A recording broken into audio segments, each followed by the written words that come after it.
आज हम इस वीडियो के अंदर फिर बात करने वाले हैं मेडिसिन को याद रखने के लिए कुछ बातें जिससे आप आसानी से मेडिसिन का यूज पता कर सकते हैं।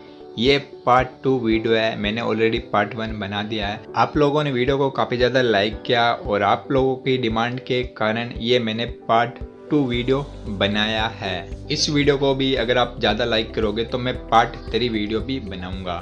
तो आज का जो हमारा पहला टर्म्स है या जो वर्ड है वो है डायूरेटिक, जिसका मतलब होता है कि इंक्रीज यूरिन सेक्रेशन या पेशाब की मात्रा को बढ़ाना। तो जिस मेडिसिन के ऊपर या जिस दवाई के ऊपर ये डायूरेटिक लिखा होगा तो वो दवाइयाँ होगी वो आपके पेशाब की मात्रा को बढ़ाएगी। तो ये स्क्रीन के ऊपर आपको ये मेडिसिन दिख रही हैं, इनके सभी के ऊपर डायूरेटिक लिखा है। तो ये सभी मेडिसिन आपकी पेशाब की मात्रा को बढ़ाएगी, आपको पेशाब ज़्यादा मात्रा में आएगा। तो ये अलग अलग प्रॉब्लम के अंदर दी जाती हैं। जब डॉक्टर प्रेस्क्राइब करता है तभी ये मेडिसिन हमें लेनी चाहिए। तो अब आप डायूरेटिक का मतलब समझ गए होंगे कि इंक्रीज यूरिन सेक्रेशन। अब जो हमारा अगला टर्म्स है वो है एक्सपेक्टोरेंट, जिसका मतलब होता है रिमूव म्यूकस या लूजन म्यूकस। यानी जो हमारे कप होता है, कप जम जाता है हमारे गले के अंदर या हमारे सीने के अंदर, उसको बाहर निकालना या उसको लूज करना या उसको पतला करना।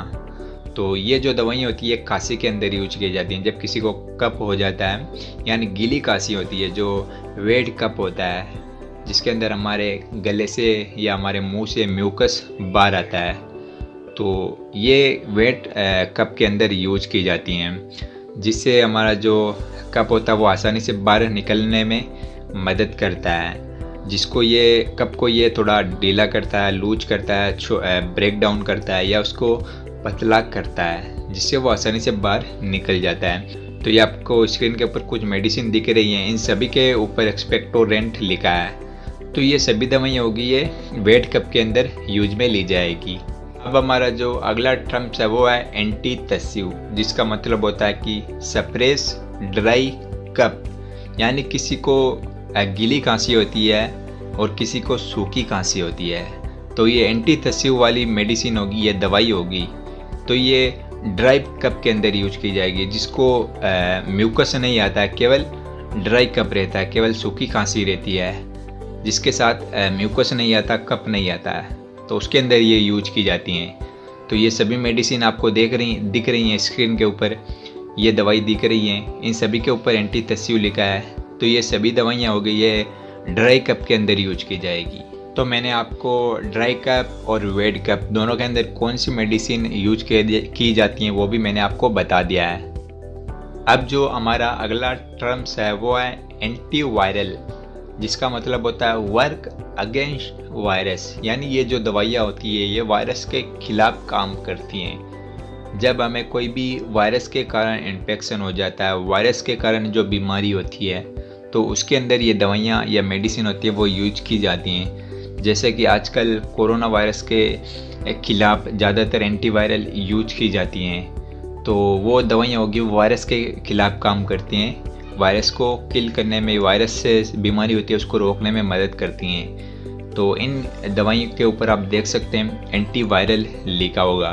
तो ये दवाइयाँ होगी ये वायरस के खिलाफ काम करेगी, और अलग अलग वायरस के खिलाफ काम करने के लिए अलग अलग दवाइयाँ होती हैं। तो ऐसा नहीं है कि हर वायरस वाली बीमारी के अंदर यही दवा दी जाए, ऐसा बिल्कुल नहीं है। इसके लिए आपको और ज़्यादा जो नॉलेज है वो लेना होगा।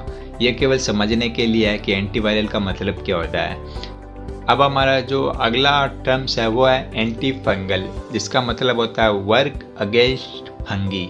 यानी फंगी के खिलाफ काम करना। जो फंगल इन्फेक्शन हो जाते हैं, फंगल के कारण जो हमें बीमारी हो जाती है, तो उसके खिलाफ काम करना या उस बीमारी को रोकना या फंगल इन्फेक्शन को रोकना।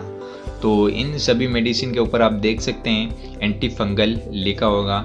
एंटी फंगल एक क्रीम भी आती हैं, मेडिसिन भी आती हैं, तो इनके ऊपर एंटी फंगल लिखा होगा। तो ये जो फंगल इन्फेक्शन होता है उसके खिलाफ काम करती हैं। तो अलग अलग फंगल इन्फेक्शन में अलग अलग मेडिसिन भी यूज की जाती हैं। इसके लिए आपको और ज़्यादा नॉलेज लेना होगा। मैं आपको ये केवल समझने के लिए बता रहा हूँ कि एंटी फंगल का मतलब क्या होता है। तो एंटी फंगल का मतलब होता है कि वो दवाइयाँ जो फंगी के ख़िलाफ़ काम करेगी, या जो फंगल इन्फेक्शन होता है उसके ख़िलाफ़ काम करेगी, या जो फंगल इन्फेक्शन को रोकेगी, फंगल के कारण जो बीमारी होती है उसको रोकेगी। तो उम्मीद करता हूँ आपको ये 5 टर्म्स अच्छे से याद हो गई होगी, अच्छे से समझ में आ गई होगी। अगर आप इसका पार्ट 3 वीडियो देखना चाहते हो तो वीडियो को ज़्यादा लाइक करना, ज़्यादा लाइक आएंगे तब हम इसका पार्ट 3 वीडियो भी बनाएंगे।